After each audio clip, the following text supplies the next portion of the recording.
Bam, bam, bam, bam. We're cheap here. We haven't got all of the all of the fancy stuff and all that, you know. So that's my little introduction tune now. The bam, bam, bam, bam, bam. As a lot of you know by now, if you've been tuning into our podcasts, our weekly podcasts, my name is King Fred. I'm known as Fred Swadwer during the day, but at night, and when I go to hip hop gigs and that, people effectively know me as King Fred. I am a Vinyl Vandal. Who are the Vinyl Vandals? The Vinyl Vandals are me, King Fred, my colleague here, who will introduce himself in a minute, and the absentee two are Julie and DJ Riddler. DJ Riddler runs a show on a Monday night, every Monday night on MixLR app that you can get on your phone, on your iPads, and all other sort of like technical stuff like that. And he runs a show from 7 till 8 o'clock on a Monday night on Method Radio. And it's a hip hop show, so please tune into that. And he tends to do themed ones as well, sometimes where he'll throw in some tunes of people that we're going to interview or that we have interviewed. So that's one part of what we do. We love to go to shows. We come together as friends who jump in cars on it when we finish work, and we'll fly down to places like Manchester, Leeds, and go to shows. We also go to London a lot to go to shows down there, to the bigger shows, because some of these rappers don't like coming up the door because it's too cold for them. So we like to fly down to there and go to shows down there. We're lucky, me and John, we've got family that live down there, so we're able to stay down there. But sometimes if it's the other side of London, we're starting to stay in hotels as well, or friends or cousins' houses. Okay. This over my shoulder here is the Trainer Detective. That is something that I started a year ago with my son, Fathead Asher, who likes to, he was at university. Shout out to Fathead Asher, actually. Very proud of him. He's just graduated from university doing filmmaking. So I'm over the moon with that, because that's been a bit of a slog getting him over the line, but he did it in the end. So well done, Asher. And what we do is when there's no COVID around, we like to go and snoop through people's trainers. We like to look at people's trainer collections and film them. If you want to check that out, that's on our YouTube. And we've got some ones that we already did. John did one of the first ones that we did. And hopefully when COVID goes, we'll be able to do that again. So instead of me rambling on, I'm going to pass you across to John. I'm part of the Vinyl Vandals as well, with Fred, Julie and Riddler. What we also do as well, which is actually going to be a Halloween special, is our show on Method Radio as well. Is it 6 o'clock on Monday the 20? Yeah, I mean, it'll be, by the time this goes out, I'll be recorded. But yeah, every month it'll still be available. It's like because we're part of the Seven Bridges, which is like me and Fred, and obviously we've got Riddler for the Vinyl Vandals as well. And down below us we have. Yes, so my name is K9. You'll see my actual government name there, Keba Jalo, but yeah, I'm here in an artist capacity. So my artist name is K9. I'm a rapper, producer.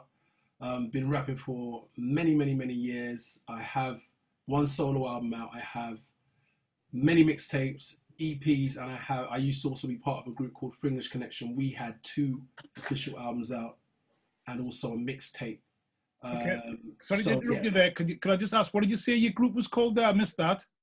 Fringlish Connection. So imagine English. Yes. You put FR at the beginning. That's it. Fringlish Connection. It was basically myself and a couple of French Caribbean guys from Guadeloupe. So we just kind of merged all kind of styles together.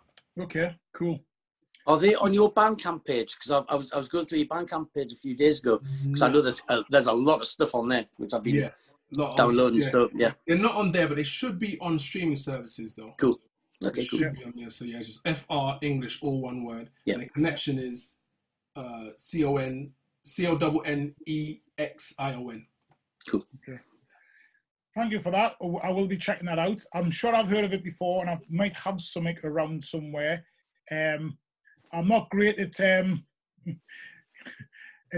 downloading stuff and all that type of stuff. John likes a bit of that. I'm not. I like to have things in my hands. Yeah. Records, tangible CDs, stuff, cassettes even. I've got cassettes floating around still as well. I like to have them in my hand as opposed to floating in the air. But I do check stuff out on things like Spotify and Apple and what's the other one? Amazon. So I have checked some of your stuff out. but we will come to that in a minute. Thanks very much. It's a great honour for you to say yes to come on our show, because like I said before, I have followed you for a while. Obviously, I was first introduced to you through, well, I'm not sure if I was actually. I think I was introduced to you through Blak Twang, but I might have already had one of you, Nick. I don't know which way around it is, but we'll talk about it in a minute. Right. But I definitely knew you is definitely coming through on GCSE. Yeah. That's right. That's my first. Yeah, that'll be my first kind of real public appearance. Yes. Yeah. Yeah. Okay, so that's when I really knew, but I think I already knew who you were before that. But I think that's the first time I saw you like sort of prominently out there. Mm-hmm. So which is brilliant. And well hopefully, if you can share whatever you want to share with us, we can talk a bit about your sort of relationship with Blak Twang. Is it right in calling him a mentor, or like a sort of like a man, absolutely big brother mentor? Yeah. That works. Cool, nice one. Okay, then we'll do what we're here for, which is to talk about our favourite five.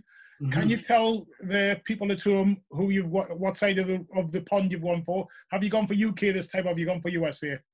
I went for the United States of America because for a lot of the time, out of my life in terms of listening to music, it's been majority that. Yeah. Totally fair. Okay. That's how I got introduced to hip hop. You know, I learned about British hip hop a lot later. Yeah. And so the stuff that has nostalgic feelings to me are American albums. Right. Okay. Nice one. Okay. While we're on that roll, why don't we go into your first? So before we go into your first choice, have you picked the five as just a five, or have you picked like a hierarchy of five? How have you done it? No, don't give me no more decisions. No, it's just a five. It's just a five. No, the hierarchy thing is gonna be too. Yeah, it's gonna be too hard, man. It's gonna be too hard. It's like when someone says your top five rappers, like you are today and tomorrow, two different answers. Yeah. Well, that's quite long for me. It's more like a half an hour, and I'm changing. Okay, K9, if you want to go with your first one, please.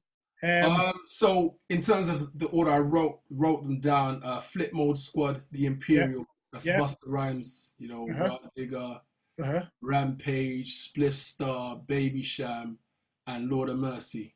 Okay. DJ Scratch on most of the beats. Okay. He's done some stuff, and so that particular. So you want to talk about the album and why? Yeah, please talk about the album. You just talk away there. I am a humongous Busta Rhymes fan, like just a gigantic Busta Rhymes fan. Like he is one of those standout artists to me that is so unique, so expressive, so different, so animated.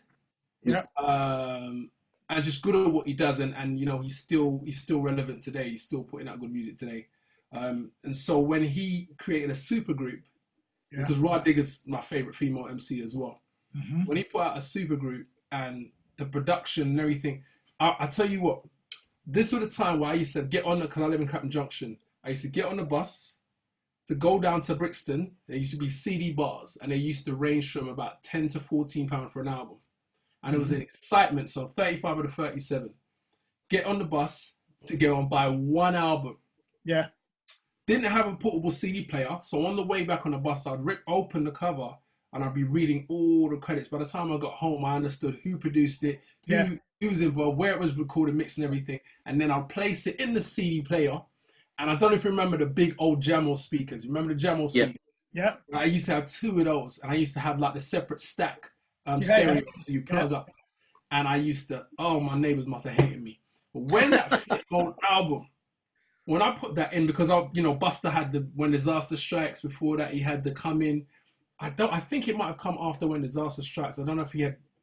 I feel like it came after that, but he was just hitting them out the park. It was just win. Like there wasn't rubbish on. You know what? I've just thought of an album I should have put there. I just thought, but it's because I should have put the Volume 2, Fantastic Slum Village, because that had a big impact on me. But back to Flip Mode. So anyway, Busta's very theatrical. Yeah, I mean, if you look at the trailers for his new project, like he's very, very, everything's like making a big thing. So he had this kind of, and then Lord of Mercy has a very deep voice. So the music and the feeling and the energy, like just from the intro, it's like, Oh my God, I can't even. So basically, the beats are knocking. The way that they hand off, like the back to backs, is knocking. I pay attention as an artist as well. Their ad libs and their backing vocals are airtight.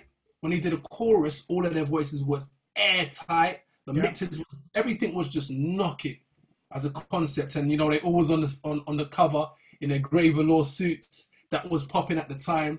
And it was just, I just loved it. Like as an artist, Busta Rhymes bringing in other artists that he saw fit. It's like a what do you call it? I'm not into Marvel, but when they get all the Marvel characters, like the Avengers, like the Avengers type thing. Yeah, there you go. So and they all had their different styles and kind of came from different parts of kind of New York as well. And it just hit me, man. It just the project just hit me, and to this day, and the skits as well is very important. Back in the day. Back in the day, an album had to be cohesive. Yes, it had to be cohesive. Why don't you just threw tunes on? And so you could tell there was art work put into the skits that joined the things. And like my favorite skit of all time is on there, where DJ Scratch is playing the reporter, the ignorant reporter that comes to interview Flip Mode, and he ends up getting beat up by Flip Mode, and Busta Rhymes is doing a Jamaican accent. Right. Oh man, my favorite skit of all time. Yeah, so Flip Mode had to go up there, man. I still play. I have it on CD somewhere. Okay. Somewhere in a box somewhere, but obviously I have it on all digital platforms as well. Yeah. Okay. John, you anything to ask about that? What's your favourite track off the album? You got to choose one. I think it's the one with the piano. Let me just jump on it right now. Called? I forgot what it's called. It's quite early in the project. My favourite one would be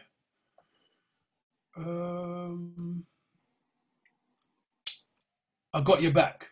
Yeah. That's the one. Yeah, I Got Your Back. Okay, cool. I've got to admit, I don't know anything about this album. Never heard it. Really? I've never, ever heard it. You won't be surprised. There's probably plenty of albums that I know there's albums that you've never heard, John, that I'll put you on, I know. to be fair. True. I mean, are you a Busta Rhymes fan? I'm not. I've got about 3 of his albums. So I've got, was it Disaster Strikes? I've got. Is it Anarchy? Is it Anarchy? What's the other one? Is it Anarchy? Anarchy, yeah. Yeah, I've got them. Yeah. I've got. But I'm just not. Extinction Level Event. Yes. Yeah. I'm not a massive fan. No, I'm not a massive fan. I mean, to be fair, you'd have to be a fan to know. Yeah. Like, okay, look, you know, he's putting out another group as well and stuff. So.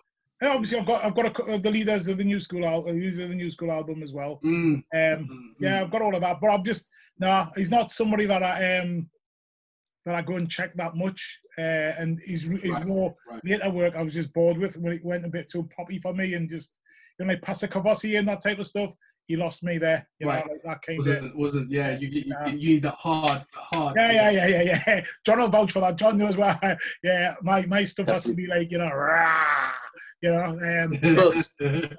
But I've heard 2 tracks off his new album. Well, it's like snippets where he's posted on Instagram, and they sound absolutely, because one was produced by Dre as well, and it sounds really, really good. So, but that's out next week, actually. New album, yeah. Okay. Yeah. He has got some poppy stuff on there, but you know, it's a business at the end of the day. Yeah, exactly. Yeah. I'm not criticizing anybody. It's not something I'll play in my car. If it's not playing in my car, if it's not playing in the gym when I'm in the gym, then it's not happening for me. But I have got them in some of these albums. To get you going. Yeah. But, okay. So K9. How did K9 become K9? It's a really corny story, but I'm going to tell you because you asked. So it used to be Killer 9. Yeah. A long time ago, I was working with a good friend of mine, and he was a rapper. I wasn't rapping at the time. I was just a huge fan. Yeah. And I don't know what it was with him, but he was adamant to get me to rap. I wasn't a rapper. I don't know what it was like. Just rap like. So he was telling me to rap my favorite verse. And after lots of convincing, I eventually did it, and it was Survival of the Fittest Prodigy verse, Mobb Deep. Yeah. And it was obviously I was mimicking his his style. So I was trying to sound like I was from Queensbridge. Yeah. So anyway, he was like, yo, you can rap, you know. So we kind of left it. One time I followed him to the studio because he was in a group. I watched his whole situation with the studio. I was like, this is boring. I'm not interested in this. Anyway, he started making beats. He taught me how to make beats. I started kind of working on stuff with him. And eventually, something happened. It was like a freestyle battle. Yeah. Mm-hmm. And I don't know how I was able to kill 9 people off the top. It's really corny. I was able to, because I'm not no season. I was just going off the top, just looking at, like, it's just basically, it's like cussing, you know, cussing matches. Yeah. But you're just rhyming words and stuff like that. So I was just looking and picking people off, and I became victorious, and that's where Killer 9 came from. And it just feels so corny because I don't battle. It just feels like a corny story. But that's the origin of it. And then I dropped the Killer as I grew as a person and as an artist. The meaning of it kind of became different, and so now K stands for King or knowledge of self, and 9 stands for spiritual enlightenment, so like in numerology. So that's more like who I am now as a person and as an artist. Yeah. Okay, nice one, John. No, that's cool. I find it fascinating. That's because we had, who was it not long ago, describing how they got their name off of telephone company. Yeah. Remember that? Yeah. So it's cool how everyone gets the name. So yeah, Mercury. Yeah. Who was that then? Mercury from Gunshot. Okay. Yeah. Okay. Cool. All right then. Next album. The next album was Common, Like Water for Chocolate. This one, just phenomenal. Like start to finish, conceptually, production-wise, cohesiveness, feeling, everything about this album was just A1. Common peaked at this point. Do you know what I mean? Like he just peaked. That was the time of the Soulquarians as well. Yes. So I believe that same time, what was that? Baduism was being made. Voodoo was being made. I think Things Fall Apart may have been made all in the same studio. Right. The Jimi Hendrix studio. I think that was the time. Jay Dilla. So Jay Dilla, Questlove, all of that under one roof. So Common, and just because Common's like me, like as a person, the way Common presents himself is like me. Not really an egotistical guy, not trying to like appear as a gangster or anything like that, just talking about real life. Yeah. Do you know what I mean? And that's how he could kind of like be intelligent with what you say. So I kind of see myself, I like to see myself in Common. So that particular album, as I said, from start to beginning, the whole fella thing as well, you know, for him as an African-American to understand and know about fella, do you know what I mean? I don't know how much so he's in some circles and doing some reading and understanding. So for him to put that together, you know, that was the first time I heard Bilal. And Bilal's another amazing artist, a singer that was on the project. I think the project is produced mainly by Jay Dilla. I think he produced like pretty much most of it. Questlove played some drums on it, and maybe there's some other musicians came and done some stuff, but it was just an amazing project, man. My favorite, The Thelonious, with Slum Village. That's my favorite track. Okay, cool. Like the groove of that, boom, boom, boom, boom, boom, boom, boom, boom. It's just nonsense. Like, where do you come up with that? And the way they're writing it, so that album. On this one, I have to agree with you on. I have this album. I love this album. Although I know you say about not having an ego and stuff like that, but Common did have his moment, didn't he? He did come out as a bit of a gangster at one time, didn't he, originally? He was a bit of a, His first album, Common was actually called Can I Borrow a Dollar? Can I Borrow a Dollar? Yes, first album. Yeah. It was a bit more street than, like you said, for what like Chocolate, it went to like circus and all them type ones. Yeah. So it's a bit, I wouldn't, more like, I would almost say like, jealous or hippie-ish, where it's like it's all, I don't know why, it's like, I don't know how to really just explain it, but I love that track with Primo. That's my favourite track off it. Right, What's the one called that I like? It's got what you call, I think it's got Bilal on. Is it The Light? There's a couple with Bilal on. What's the one where it says a revolution will not be televised? Yeah, that's the one. That's the one produced by Puma. That's my favourite. Yeah, I love that one. You know, the video even's great as well. It's a great album. It's a great album. Yeah. Funky for you. Yeah. You know what's quite interesting actually is that, and this is testament to executive producer, the person who mixed the whole entire project or mixed things, and the master engineer, is how you have a beat from Jay Dilla, like beats from Jay Dilla from Premiere, and you know, like live instrumentation, and it still sounds sonically cohesive. Yeah. Because I agree with that. you know, obviously, as you guys collecting vinyl, I'm sure you're privy to that. Me as a musician, I listen to that stuff. Yeah. I'm like, wow, it still fits, it glues, it doesn't like feel out, because Primo's stuff, it's quite boom. I don't even say tops heavy, but it's not got a lot of sub in it. Primo's not got a lot of sub in it. Stuff. Banging in it. Yeah. So. No, it's spot on. Definitely. I can't argue on that album. I absolutely love that album. I think it doesn't get that, well, I don't believe it gets the credit it should get. I think it often gets forgotten about. So when I saw it on your list, I was like, that's a good choice. I definitely appreciate that one. Definitely. Anything else you want to say on that, John? I totally agree. It's probably my favourite Common album as well. It's like obviously with Dilla as well, because Dilla's one of my favourite producers and everything like that. Obviously with Slum Village and everything like that. So it's got that sound which is you can't not like it. I don't think so. Yeah. Fair enough. Okay. I think possibly it may be my most played hip hop album. Possibly. I'll put it up there as probably one of my most played hip hop albums. That's an interesting thing, because it's funny, you sometimes think that your rappers are your favourite rappers, and that, you know, if I pick my favourite rappers and then I picked my favourite albums and then I pick my most played albums, they're not actually necessarily the same.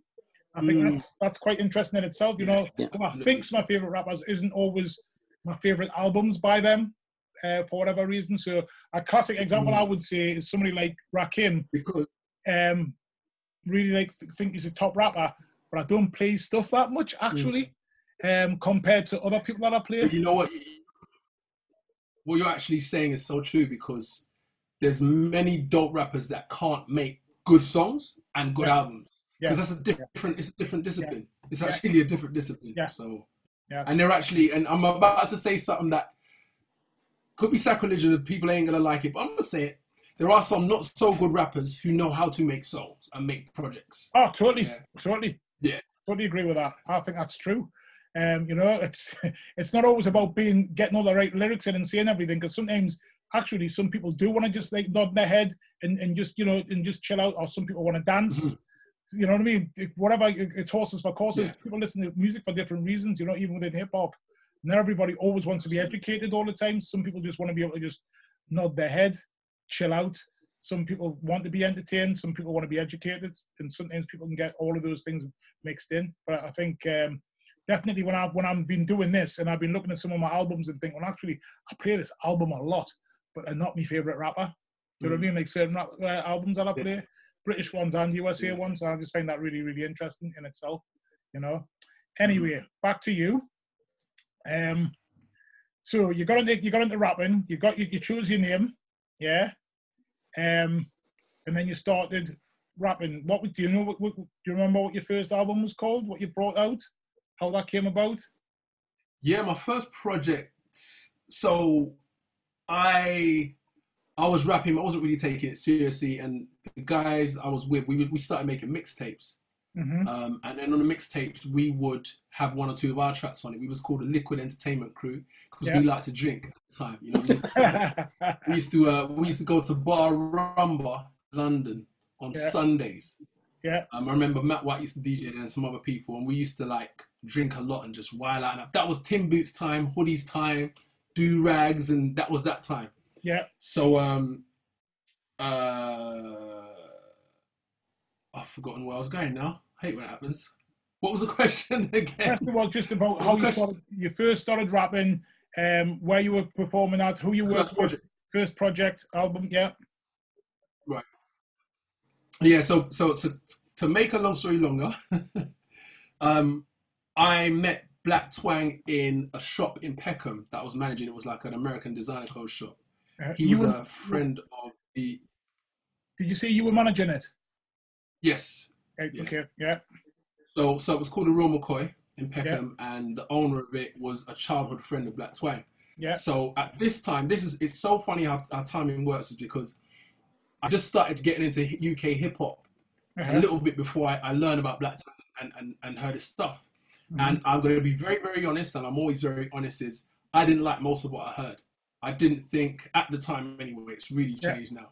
I didn't think that the accent worked. I didn't think it flowed properly, and it wasn't sitting right for me. And I remember I was picking up my niece from school one day in my mum's car, and I heard Red Letters come on the radio. And you know when you hear something and I was just like, what the hell?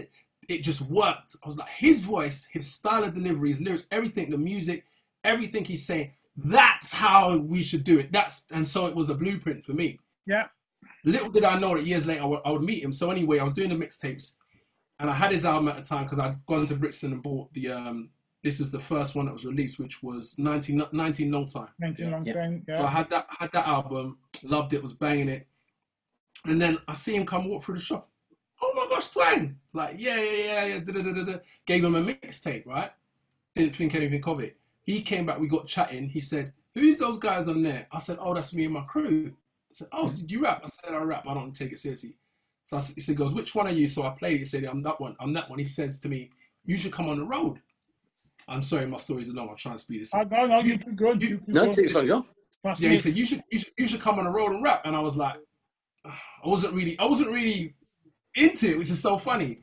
Anyway, I remember I said, all right, why not? You know, the first show was in Penzance, right? Right. Now I don't know exactly where that is, but I know it's far.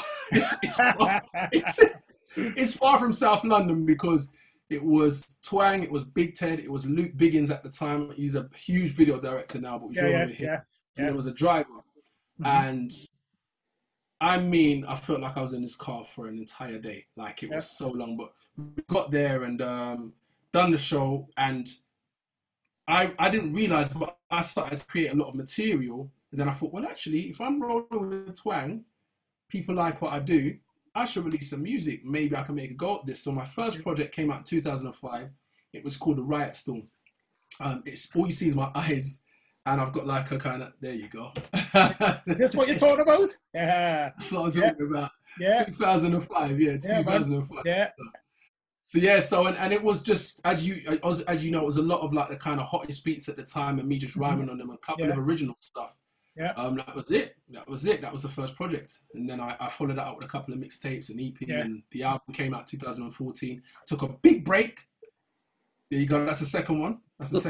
There we go. I took a, I became a parent. I took a big break. I kind of like, I don't know about this. And now, as a grown man, I've just about finished a new album. I have also an EP, and I also am producing some other artists, but I'll talk to you about that later. Yeah, talk about that later. So new material coming. That's great.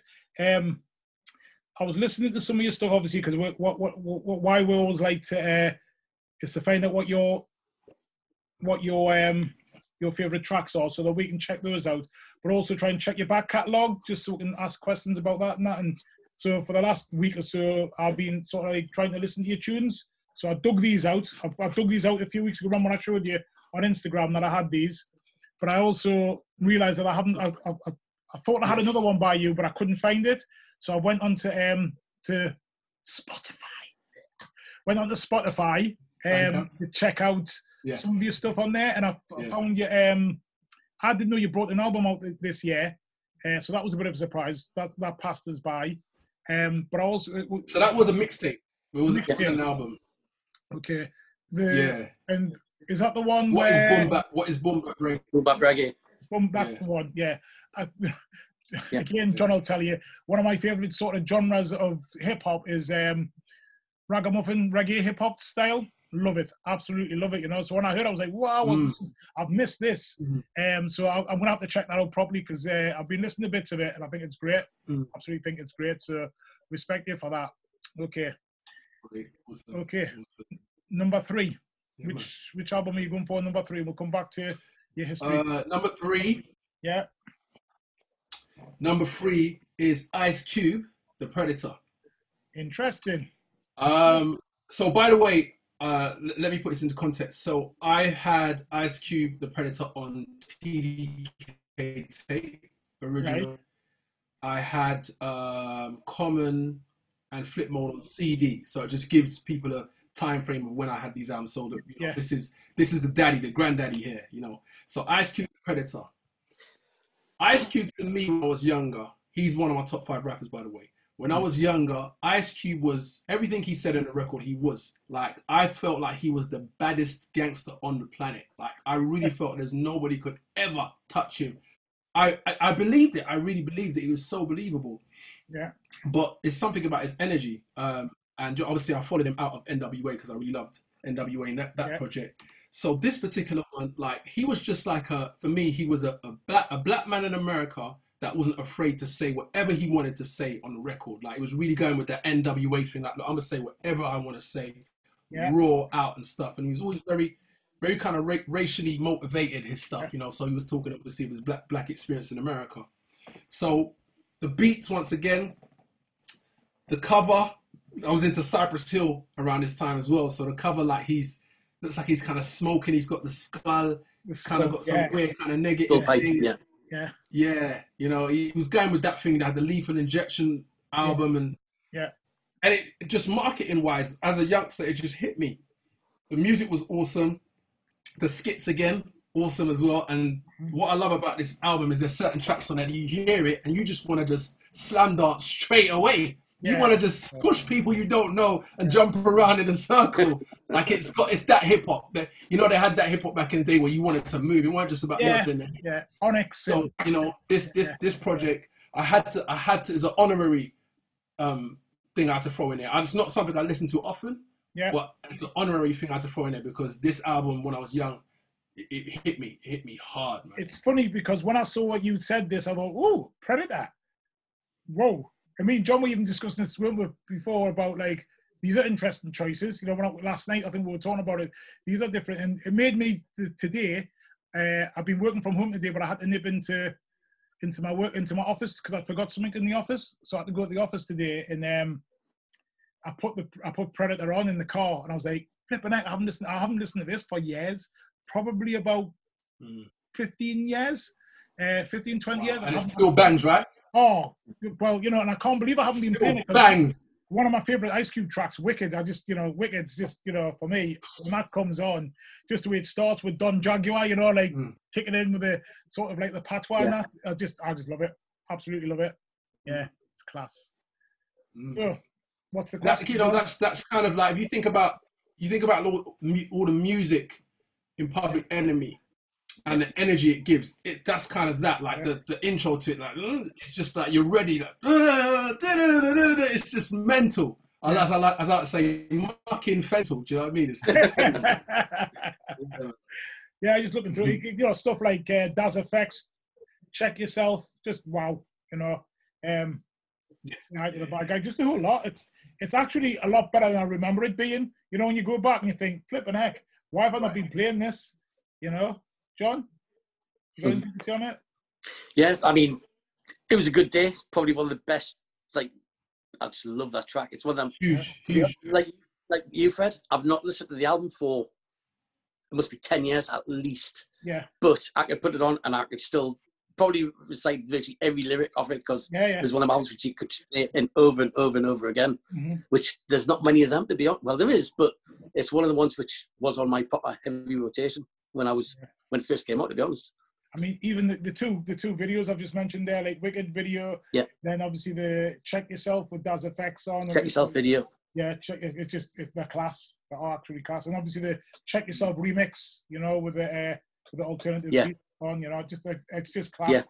Yeah. And I forgot how because if you ever ask me my favorite Ice Cube album, I always say America's Most Wanted, but actually this is a good a good challenge. Everybody would say America's Most Wanted. Yeah, everybody would say that.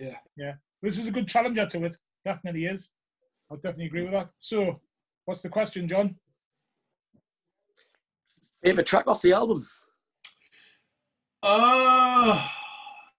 It's a toss up between Wicked and A Good Day. I'll probably go with Wicked because there's not that many, at least nowadays, not that much hip hop with that level of energy. Yeah. Do you know what I mean? And as before the beat comes in, I'm ready to go, man. Get out of my way. The build up. Yeah, the build up. Just the way you go. Yeah. Pop, pop, pop. It's class. Yeah. Absolutely love it. Yeah, it's just really, it hypes you up. It's definitely a good tune. Yeah. And the hook as well. Being Jamaican as well. The hook sound like we're wicked. No. But it's got everything you need in there. Everything's in there. You know what I mean? So, I'll tell you what I did though. When I heard, I thought, right, who's this dude that's on there? I've got to go and check him out, Don Jaguar. And then I got his album. I was so disappointed. Either of you get his album, John? Really? Oh, I love it. Faded. There's so many decent tracks on it. I honestly was so disappointed. I was gutted actually when I got it. I was like, I've still got it. Nah, it's not that good. It's really bad. Have a listen to it again. I bet you'll like it now. Nah. I've still got it. It's in my chest with all my CDs, but nah. No. Anyway. Okay, so we were talking before about being with Blak Twang, obviously bringing your mixtapes out. Yes. Okay. And then Blak Twang put you on a song. Do you want to talk a bit about that and how that came about? And yeah, so I was producing a lot, getting a bit better at producing. I just bought the JV 1080.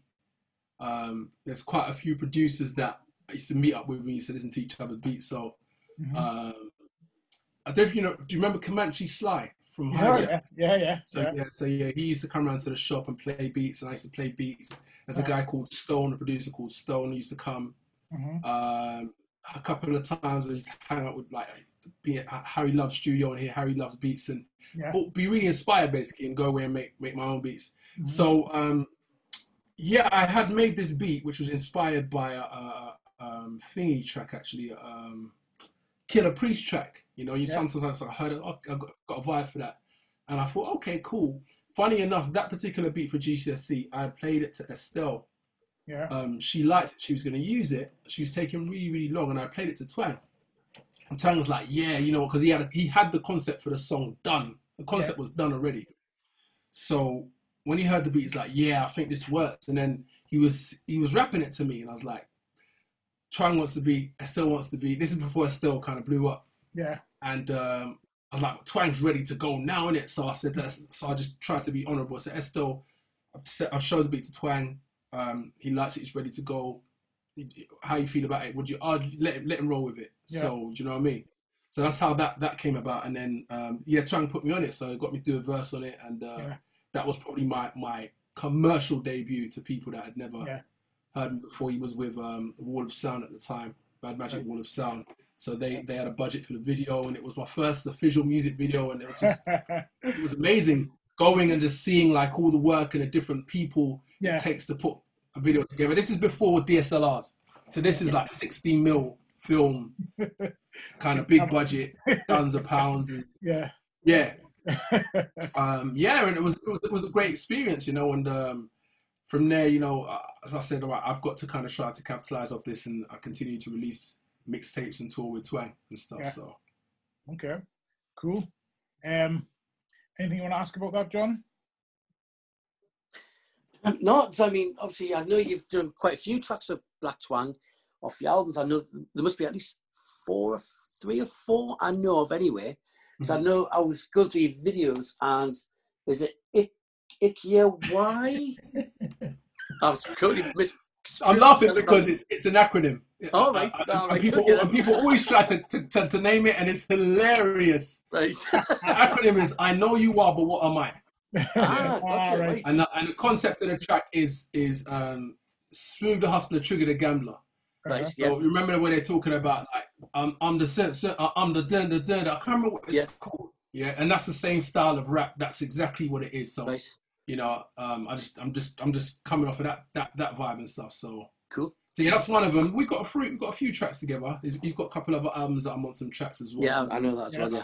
Yeah. But yeah. So yeah, man. Twang's the big bro, man. He's the big brother right there. Yeah. Cool. Okay. Album number 4. Album number 4. Woo!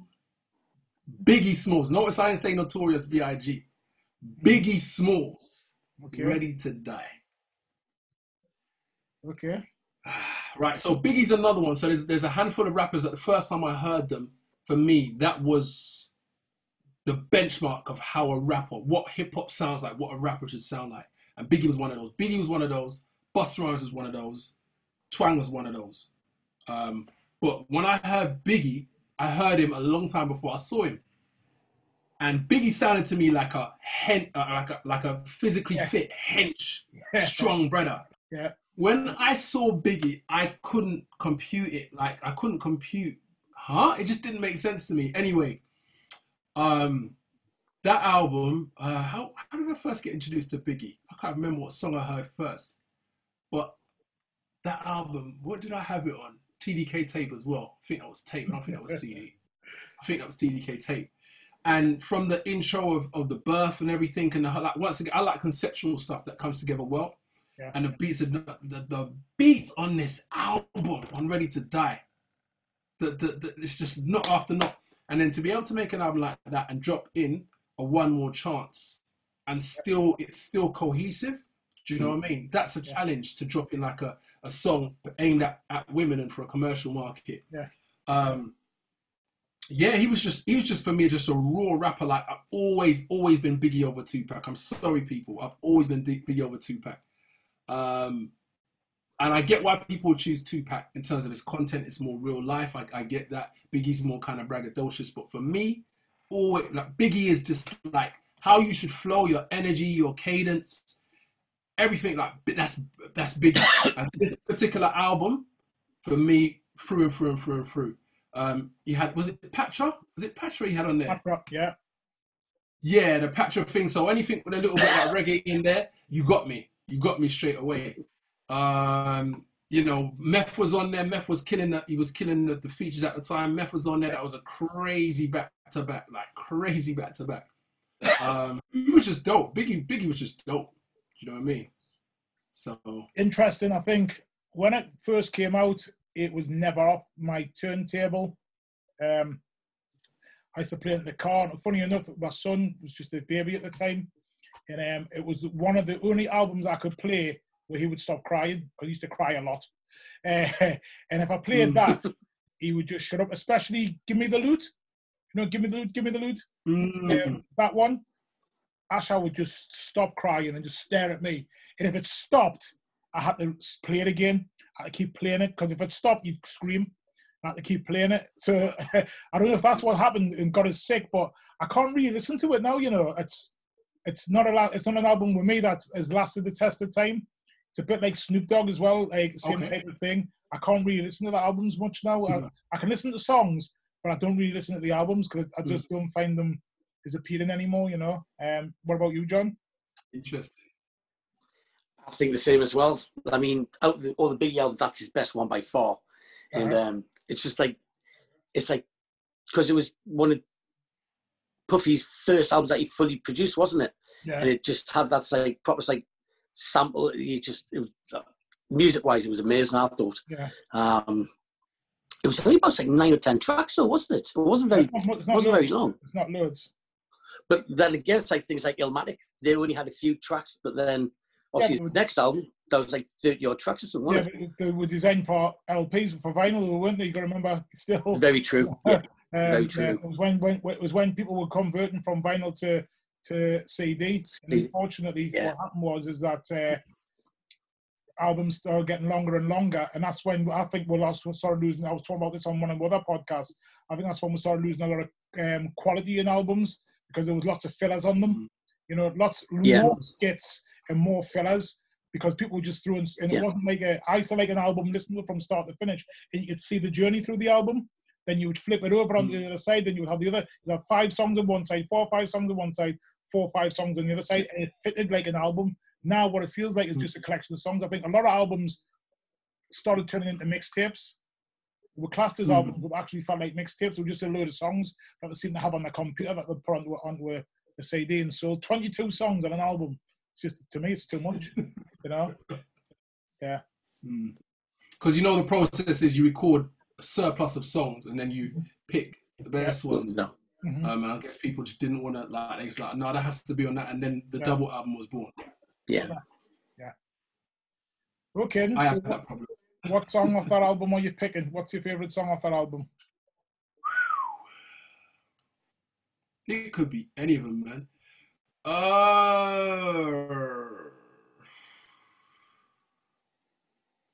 It's too hard. It's too hard. It could be Things Done Change. It could be Machine Gun Funk. The What with Meth. Respect. Respect to where they gone, man. I'm gonna go with Respect. I want to go with Respect because it's a good tune. You know, to be fair, it's a good tune. I do like that tune. Yeah. Okay. Yeah. Anything else on that, John? On that album, you wanna before we move on? No. I mean, I think everything what's been said is right. It's not. It is a classic. So, don't know. Okay. So we were talking before about working with Blak Twang. Obviously, last year, that's the first time I got to see you live. You came to Newcastle, you were at our O2 Arena, and you were part of the King Dem.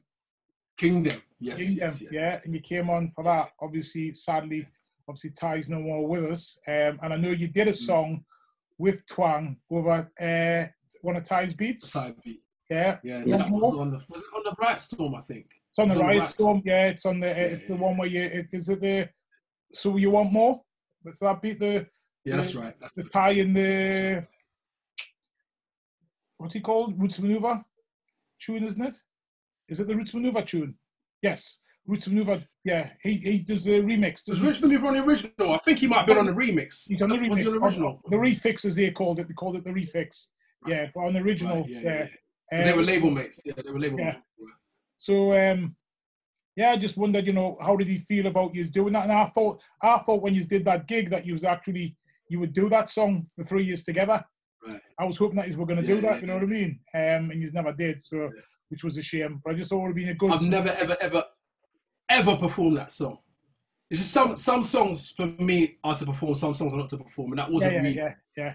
You know what I mean? I just thought because together and the natural sort of because obviously there was not Rodney, but there was Blak Twang, there was you, and there was Ty, all on the same stage at one point. It could have. I just thought it would have been a great encore thing to do.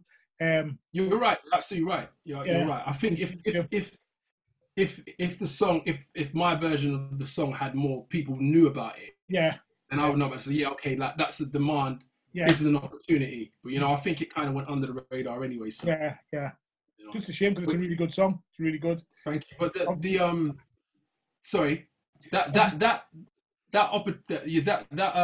touring with the King Dem was an amazing opportunity. It was an amazing experience. I learned so much, from all three of those guys. Obviously, I'm used to touring with Twang, seeing his process, but touring with Ty and with Rodney and seeing their process. Yeah. Everybody's got a different process as well. Yeah. And just looking and really trying to understand the business side of it, just how they prepare and people, how they do things differently and stuff like that was awesome. And just being able to be part of that is a historical movement, do you know what I mean? Be able to be part of that, helping out and, do you know what I mean? Opening up for them and meeting some other artists from the towns as well. Yeah. What a blessing, man. And rest in power to Ty. Yeah. Still don't believe it, man. I'm still in disbelief. Like he's such an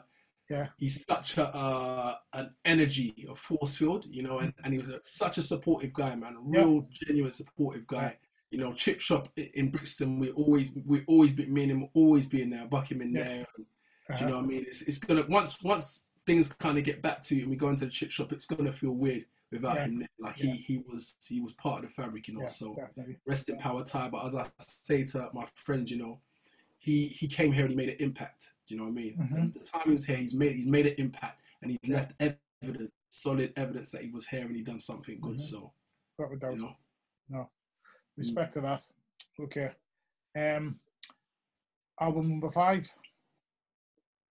Album number 5 is There Is a Dark Side by none other than Reggie Noble, the Funk Doctor. If you don't know who I'm talking about, you might know him as Redman. Yes. Yeah. Now, let me rationalize why I picked this album, because I could have picked this. He makes good albums. Redman he's a dope rapper in my top 5, and he makes dope albums. Right? Definitely. One of my favorite rappers of all time. I used to get a lot of my hip hop from, I can't remember his name, but as an Indian guy at school, it was like crack. Like, I've never been addicted, but he used to, like, the latest hip hop albums, he would do a copy for me, write all the track listings, TDK tape. There you go, bro. And I'm forever in debt to him because this was one of the albums he gave me. And this is my introduction to Redman. So I didn't get the first album. I had to go back retrospectively and check that. Yeah. And him and EPMD, the same thing. Yeah. The headbang, all that stuff there. So this is my introduction to Redman. Okay. And what I love about back in the day anyway, is artists came out and artists were themselves. They really, really attempted to sound like themselves. The music had to reflect their kind of flavor. Yeah. So the producer had to kind of meet them halfway. And so Eric Sermon's able to carve out a particular sound for Redman. Because, he's obviously talks about the funk doctor. So that kind of stuff that he's into. And it just works. Like him as a producer, like Eric Sermon and Redman as a producer really, really work. And so when I heard this, it was so different. It was grimy. And Redman for me was another character. Like when I used to see him, I don't know if you remember on the videos, Redman had the weirdest head bop ever. Redman's head bop was like this. Like he was just different and just dope. And he was just like genuine, I think is the word I'm looking for. He was just a genuine character. Yeah. And yeah, man, like I was just into it. So like listening to the stuff, and my favorite track would be do do do do do do do. What's the name of it again? Boom, boom, boom, boom, boom. How can I forget it? Hold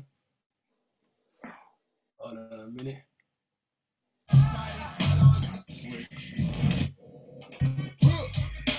Okay, this is a crazy one as well. The skits as well. Redman's skits, man, like he's so funny. Off his head, really, isn't he? Let's face it. Yeah, I can't find a song at the moment, but yeah. Redman is just like he seems like, and I've met him a couple of times actually. We supported him in Switzerland and also in Czech Republic, and then I met him when I was on the Def Jam Street team. He is exactly like that. He's a very down to earth, funny guy. Like you meet him and he's acting like you lot been boys from when you were.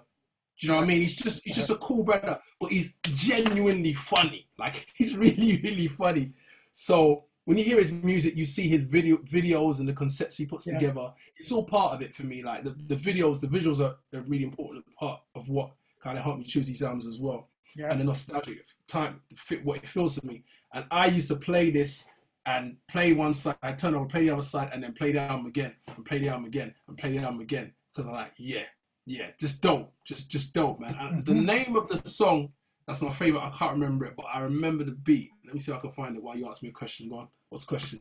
Well, I was just going to say my favorite song off that album is the one with Hurricane G. We Run New York. That's just, when that comes on, watch out, we run New York. That's just like, woo. Yeah. No, that's not even the one. That wasn't the one I was thinking about. Listen, it escapes me now, but yeah, that project there. And then for me, he became less hardcore as he went on, but he still kept me engaged. So like, this is quite a hardcore album. He became a bit more fun and light-hearted with his music as it went on, but it still had his DNA in the music. Yeah. Do you know what I mean? For me, about Redman, I just think he's one of the most consistent rappers. You know, he hasn't sort of like chased the money. I know he did the song with Christina Aguilera, but he still made it his own. It was still Redman, you know, even in that song. So I was like, when I heard he was doing a song with Christina Aguilera, I was like, no. Is it Christina Aguilera he did it with? I can't remember. That's right. Yeah. So he did that one with Pink as well. But Rockweiler produced that, so it bangs. It bangs, man. But when you actually hear his rap, it's like, that's still him. He's not like watered it down. He hasn't tried to be pop. I was expecting to be in a shiny suit and all of that with his hair cornrowed. So would you not say that about Busta Rhymes then? Nah, because Busta Rhymes... Would you not say that about Busta Rhymes when he does his pop stuff? No, because have you heard that the stuff where would you not say that Busta Rhymes is still Busta Rhymes when he does his pop stuff? He's done them dance tunes. Sorry, like, sorry, like. You want to lose that tripod, by the way. Not what Busta I'll tell you something, yeah? I'll tell you something. Big Ted and Blak Twang are responsible for me not feeling as strongly about Busta Rhymes as I used to, and I don't thank them for it. And they're gonna laugh when they hear this, right? As we're touring, we're having our conversations. It's always like, who's your favorite top, whatever. And I'm like, Busta, and they're like, Busta's cool, but like, what's he saying? And I'm like, what are you talking about? He's like, what? He's not saying anything. He's not saying anything. And then they started going, I'm not gonna repeat in this thing, but they just started going like mimicking him. Yeah. And I was like, oh, you're absolutely right. You know, like he's like lyrically, he's not saying much, but he's so dope, you don't notice that. Do you know what I mean? And I know Busta will be very livid if he hears this because he probably thinks he's really lyrical. But he's dope. But like in terms of like lyrics, where you say, right, you're saying something that means something. In his defense, though, you know, I always argue this. I think everybody always wants people to be, I don't know, Chuck D and be political, or you know, be really clever with the wordplay with different sort of double meanings and stuff like that. I go to certain artists to listen to that. So if you listen to some of my, you know, at some point I'm going to do my American top 5. So I'm not going to spoil it too much, but you'll see in there that I've got, anybody who knows me knows I like my political rap. I want to be educated. I want, you know what I mean?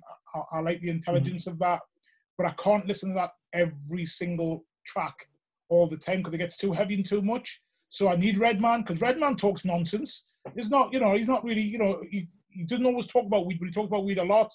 He talks about stupid things like chasing women down the street, being the Superman lover.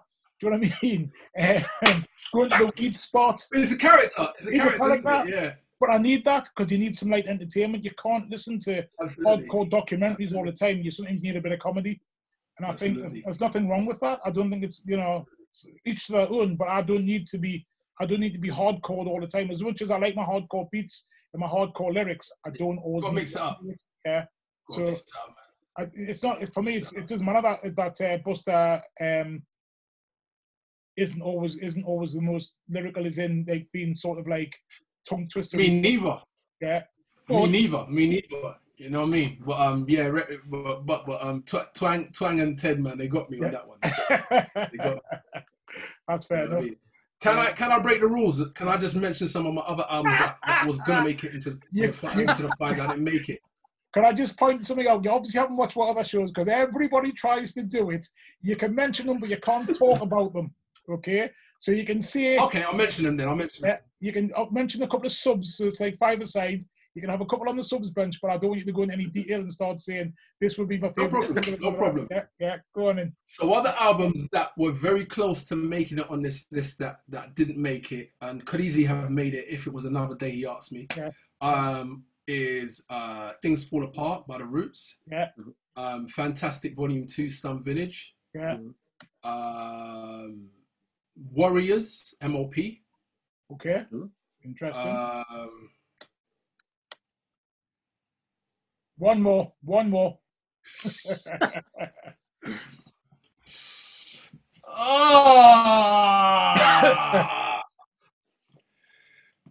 gonna have to go with. I'm gonna have to go with It Was Written. And Nas. Okay. Yeah. The second. Okay. Yeah. Right. Yeah. So I'm not at the same one, so you know.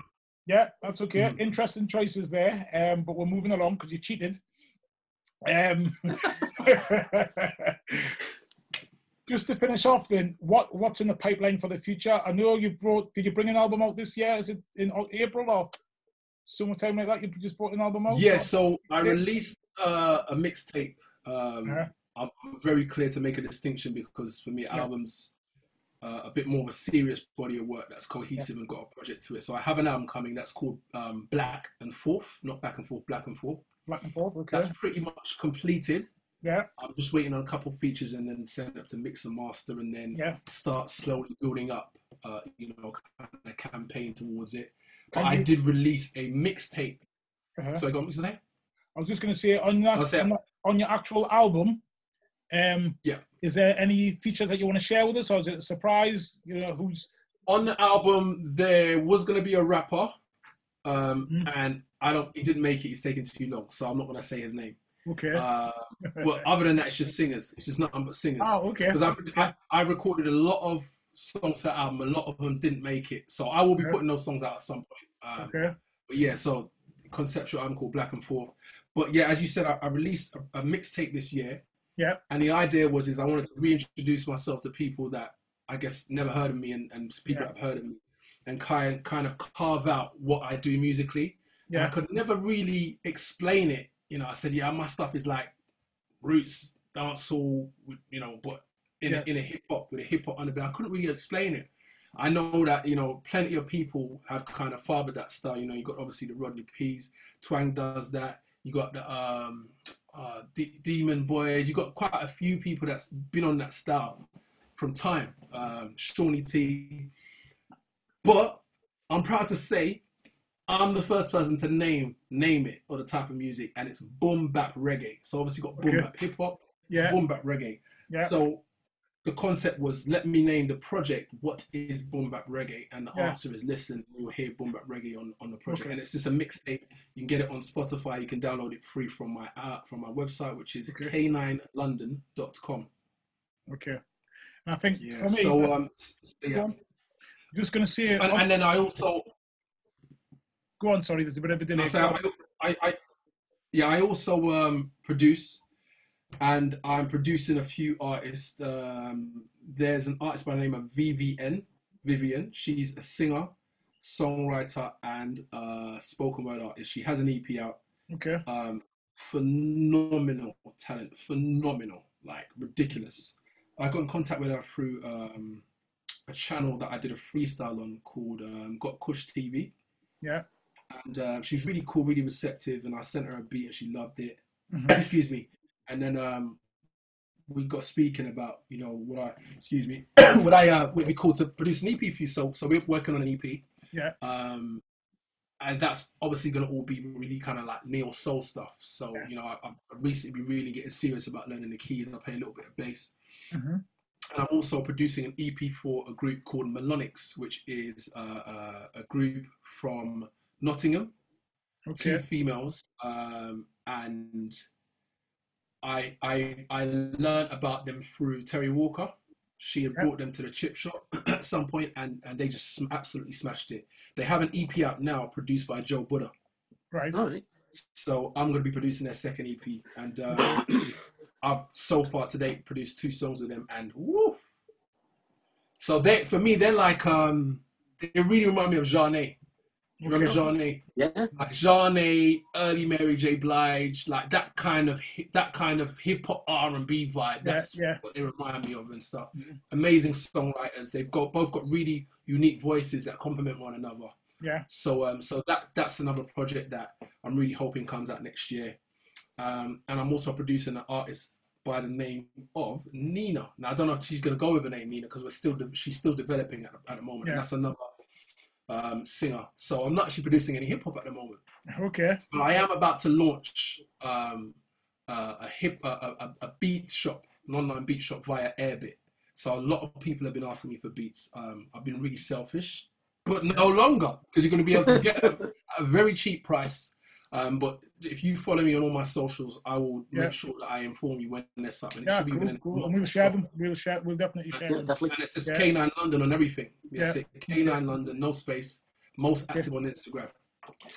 Yeah, because I suppose when we were looking for some of your stuff and that, and I was asking you all, because obviously I've got some of your stuff, and I know, like I've just showed you, but we're getting confused because there's other K9s out there as well, isn't there? There's only one. No, of course, there are a few imposters out there. Only joking. So, there's actually a K9. There's actually a K9 in London that is part of Murder, Testa Terra Firma. Kalashnikov. Klashnikov, part of Klashnikov's crew. He's on Klashnikov's album. Right. And a few people said, "Oh yeah, like we done on Klashnikov's album." I said, "No, that wasn't me. That wasn't me." There's a grime artist called K9 as well, isn't there? Yeah. The grime artist. Really? Yeah. Okay. Yeah. So because I was like, that's not you. I was like, that's definitely not you. Yes. Grime. So yeah. No, so hence the reason I've had to use K9 London just like for tagging purposes, just to kind of differentiate myself and stuff. Okay, cool. So I'm excited for the future. I have a lot of music. I've been spending a lot of time in the lockdown creating a lot of music, owning the skills and the keys and the production stuff, and reaching out to artists. And I'm excited what I've got. I really hope people receive it in the way I feel. I'm very self-critical, so I feel that it's at a level that I'm happy with. Yeah. And it's a good follow-up to my first album in 2014, The Re-Education of King Dem. Right. So yeah, man, I can't wait, man. So hopefully you guys like it. I know you guys have trained ears. Yeah, type of stuff. So on your boom bap reggae, anything like that, that's like I love that kind of hip hop. Do you know what I mean? I've always got an ear for that. Love it. Yeah. Can you do us a favor, please? Can you give Twang a shove? We've tried to get him on here a few times. It just hasn't always just hit off. So we're still trying to get him on. Please give him a shove. We'd love to have him on here. And also Big Ted, if you can give Big Ted a shout as well. Love to get them on. Okay, I haven't spoken to Ted in a while, but I will do. Yeah, I mean, I haven't messaged Ted yet, but I want to try. But as for Twang, I have spoken to him a couple of times via Instagram and stuff. And we've got so far, but then it hasn't got anywhere. He's been busy, or we haven't been able to just... Hasn't got over the finish line. What's that, sorry? Hasn't got over the finish line, exactly. We'd love to get him on here. I know a lot of people would love to hear what his favourite 5 would be, so we're desperate to get him on. It would be great if we could. So please... I can tell you one of them, but I don't want to spoil it. Nah, I don't want to spoil it. But he might have changed his mind since then. So you never know. No, but I mean, if it's out of 5, I know one of the choices if it's out of 5. I know 2 of the choices. Interesting, I suppose. Can I ask you? I know we got to go. A couple of questions for you guys. Go on. Did you see the Mike Epps put on I don't know what he called it, but he put on some kind of event and he had the greats performing. Did you guys see that? No. Oh my gosh, it was amazing. And I think it's come off of YouTube. I don't know what it was called. What's it called? The greatest performer, did you say? No. He called it something, and he had Rakim, KRS-One, Kane, the Beatbox Brother. Russell. No. Dougie Fresh. Dougie Fresh. Yeah. It was amazing. He had like an online thing, for them. And we did watch it, John. John, we did watch it.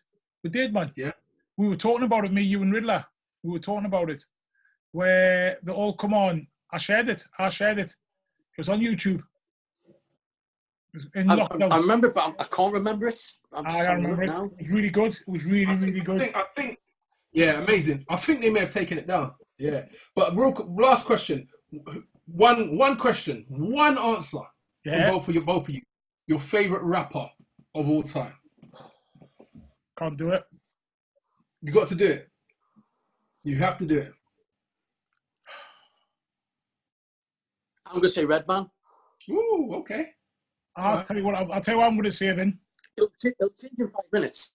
I'm going to say Chuck D. Okay. Yeah, I'm going to say Chuck D because he's not the best rapper, but he's educated me the most, and he's been consistent all the way through that. So for that, he's made me read books. When he was mentioning things, I'm like, I'm going to need to go and read about that. I don't understand what that means. I need to know more about that. You know what I mean? And he made me read books, which I probably wasn't doing as much of at the time. He made me want to read about Malcolm X. He made me want to read about like other people, like not your obvious people, but he made me it made me just go out there and get books and read things and cross-reference stuff. And I think that's important. If you can get. So you know what we have to salute Professor Griff for that. Yeah. because he's the educator in the group, wasn't he? Yeah, minister. Yeah. We have to do yeah. That's true. It's true. But you know, if you can get kids who aren't doing very well at school, or aren't even going to school, or you know, knuckleheads that are out there in gangs and fighting, and not just in America but across the world, to actually stop and say, actually, we need to have knowledge of self, and we'll go and read books and find out stuff what's going on. That's an amazing thing, and he's done that. He's done that for a lot of people, and not just black people. He's made it for white people to all go and check things out as well, and look at black history as well. And I think that's if you can do that in that way through music, I think that's amazing. So for that, I would say Chuck D. Right, please. Just, I promise you, one more. This is the last question. Just one more question. Yeah, go on. Yeah. There's a lyric in, I think it's Scenario, in a Scenario song, yeah? And it's Buster says it. And I don't know what he says, but it sounds like he says chocolate chicken. Do you know what I'm talking about? Yes, I do. Is that what he says? You know what I'm saying? Yes, and chocolate chicken. Did you say chocolate chicken? I'm gonna. Are you googling it, John? Here we go. I've googled it now. Full lyrics.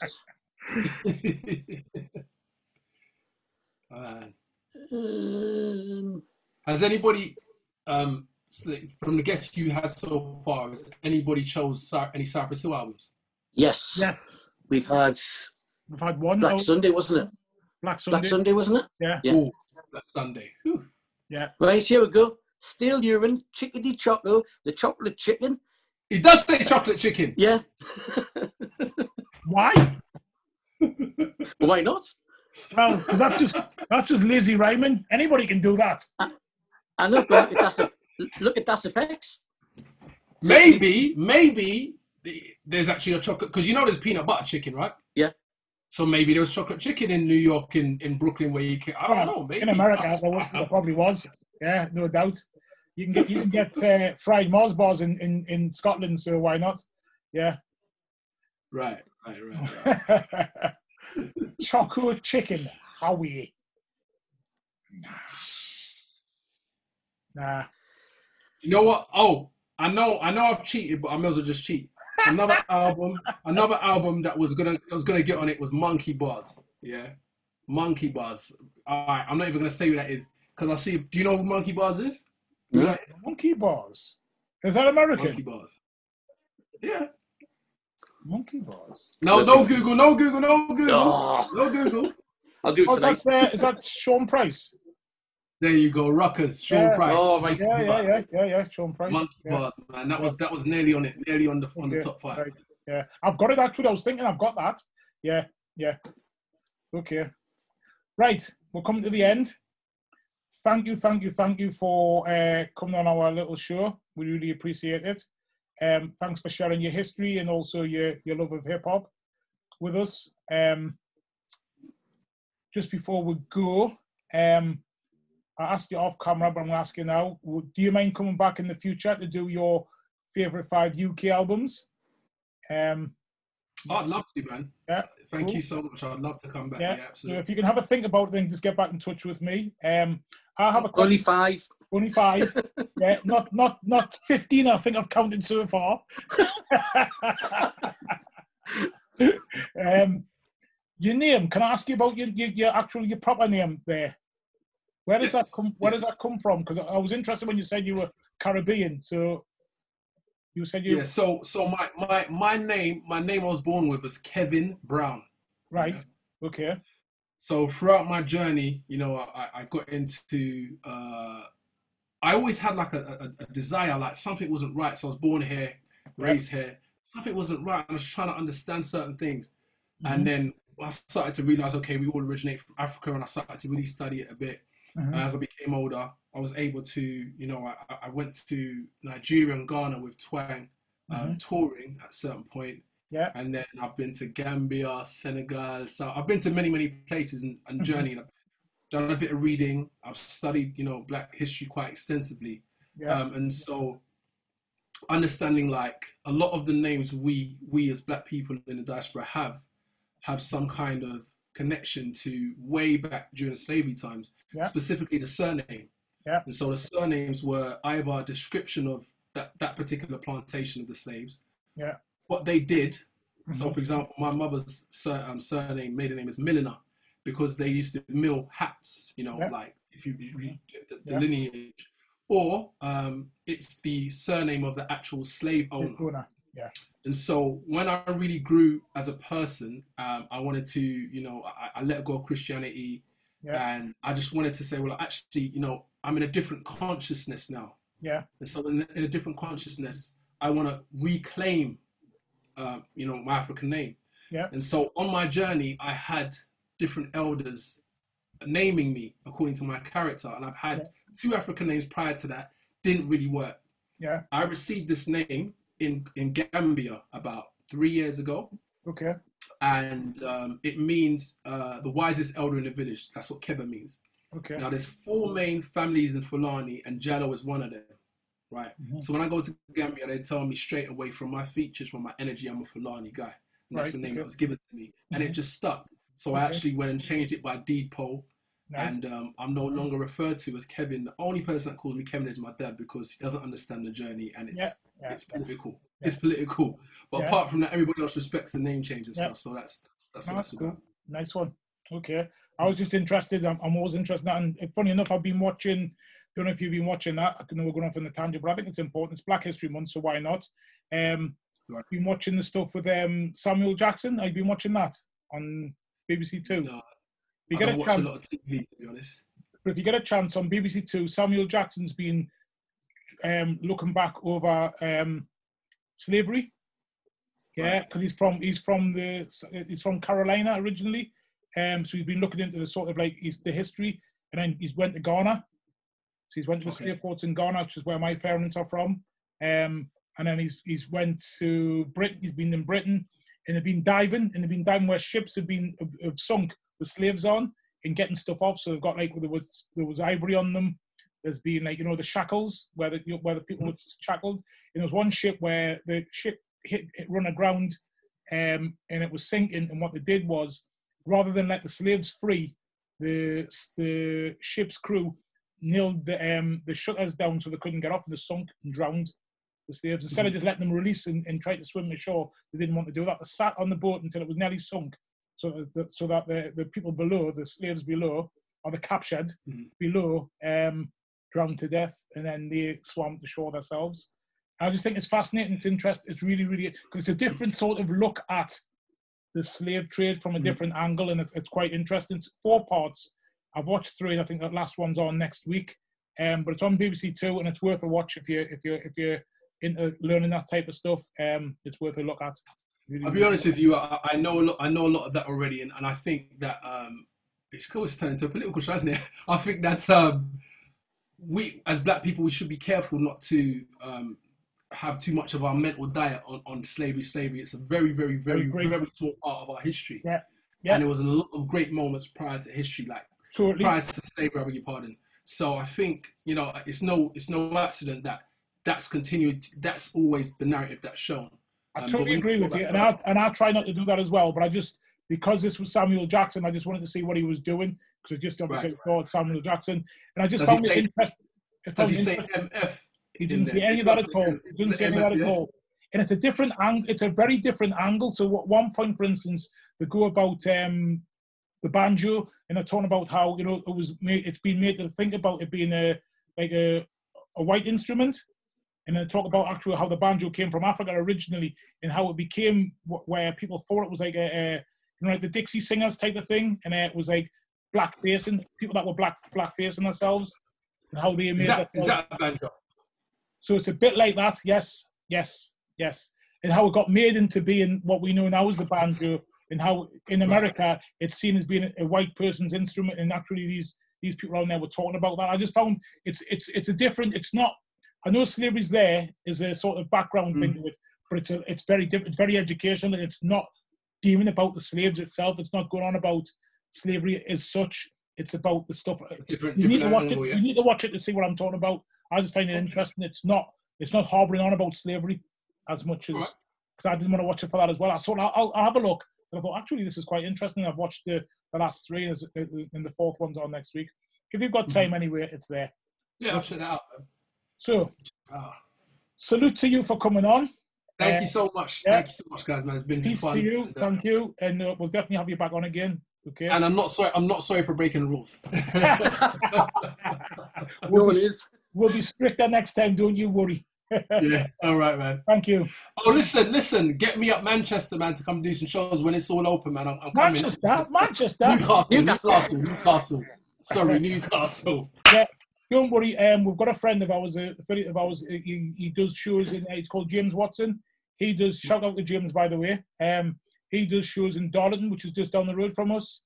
He's got a venue there, and he's just organising to be putting stuff on. And he's actually going to get in touch with Twang about getting Twang up. So we'll try and get you up at the same time if we can. That would be great. Please. Okay, definitely. Next one.